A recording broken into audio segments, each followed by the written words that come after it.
Bumaliktad ang militar sa mismong press conference na ipinatawag ng gobyerno nang akusahan sila ng pagdukot sa dalawang nawalang aktivista. Idinetalye pa ng dalawa nang iharap sila ng gobyerno kung paano raw sila isinalang sa tactical interrogation at pinahirapan. Taliwas po yan sa inilabas na video ng National Task Force to End Local Communist Armed Conflict o NTF-ELCAC na tumakas ang dalawa sa grupong AKAP-Ka at tinutukan yan live ni June Veneracion. June?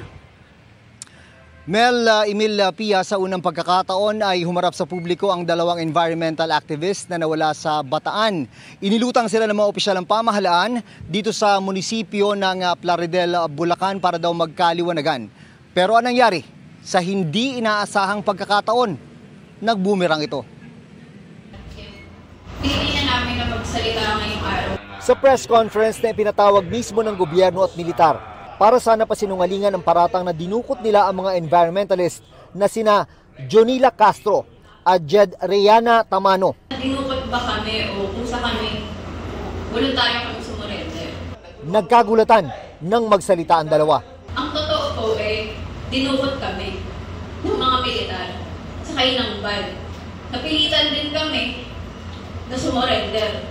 Kasi pinagbantaan yung buhay namin. Yun po ang totoo. Kasapi ang dalawa ng grupong AKAP-Ka na kontra sa reclamation project sa Manila Bay na nakakaapekto rin sa Bataan kung saan sila napaulat na nawala. September 2 ng gabi daw sila dinukot ng militar at isinakay sa van habang nakapiring. Naglalakad lang po kami sa kalsada nung meron pong dumukot sa amin. Tumigil pong SUV sa harap namin. Tapos dinukot po kami. Pinilit kami kasamahin sa kanila. Yun po yung totoo. Akala po namin sindikato. Pero kilala po nila kami. Isinalang daw sila sa tactical interrogation at pinahirapan umano. Inapos yung mga kamay namin. Pinipilit kami magsalita, binabantaan yung buhay namin. Pati mga pamilya namin. Yun yung kilala nila. Yung iba na 78, part ng 78 ID. Yung iba member ng SAP. Yun yung mga pakilala nila. Sabi ni Junila, pinalabas lang daw ng militar na sumuko silang dalawa. Hindi rin namin ginusto na magpunta kami sa kustodya ng mga militar. Hindi rin totoo yun naman ang affidavit dahil ginawa yun, pinirmahan yun sa loob ng kampo ng militar. Wala na kaming magagawa sa mga pagkakataon na yun. Di pa man tapos sa pagsasalita, pinutol na agad ang pagsasalita ni Junila. May nangyaring reclamation projects doon. Ang problema doon yung mga isdang mawawalan ng hanap buhay. Yun ang tunay na issue dito. Sandali, Junila. Pakinggan mo natin yung masasabi dyan ni Captain Rodel de la Cruz. Ang press con, ikinasa 4 na araw matapos ilabas ng National Task Force to End Local Communist Armed Conflict o NTF-ELCAC ang video ng dalawang environmental activists na ayon sa kanila ay tumakas daw sa grupong AKAP-Ka. Kanina, mistulang binuhusan ng malamig na tubig ang mga opisyal, pero nanindigang nagbalik loob sa gobyerno ang dalawa. Sila pa nga raw ang humiling na humarap sa media para magkalinawan. Yun nga lang, baliktad ang nangyari. Pinangahawakan namin ngayon kasi kung meron po sila ng kustodiya po, kung meron po sila ng papel, ang tingin po namin pala, ito po ay pagtulong na amin silang tutulungan sa sa kanilang pagsusurrender. So kaya inaayos po namin ang proseso. Pero yun po na yun, hindi po namin alam ang event. Pampanga, Bulacan lang po ang aming area na Kadudad-dudad naman po na hindi alam ni Batpo kung ano yung nangyari. Kasi mismo mga kumuha sa amin, inamin nilang mga sundalo sila. Nakita namin sa papel ng interrogation paper ang nakalagay 78 ID.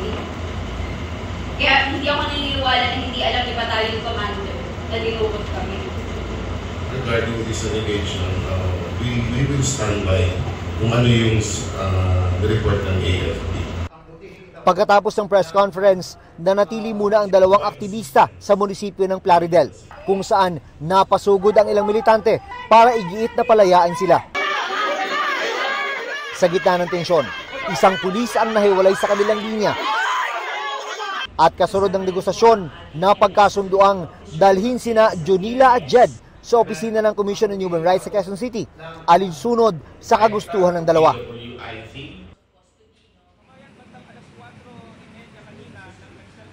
At bago mag-alas 6 ng gabi ay na-turn over na sa Commission on Human Rights sina Jonila at Jed.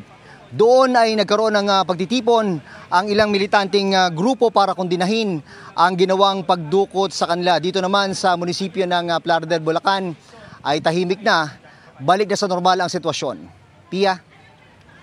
Maraming salamat, June Veneracion. Mga kapuso, kasama nyo kami 24 oras. Mag-subscribe sa GMA Integrated News sa YouTube. Sa mga kapuso abroad, bisitahin ang GMA Pinoy TV at www.gmanews.tv.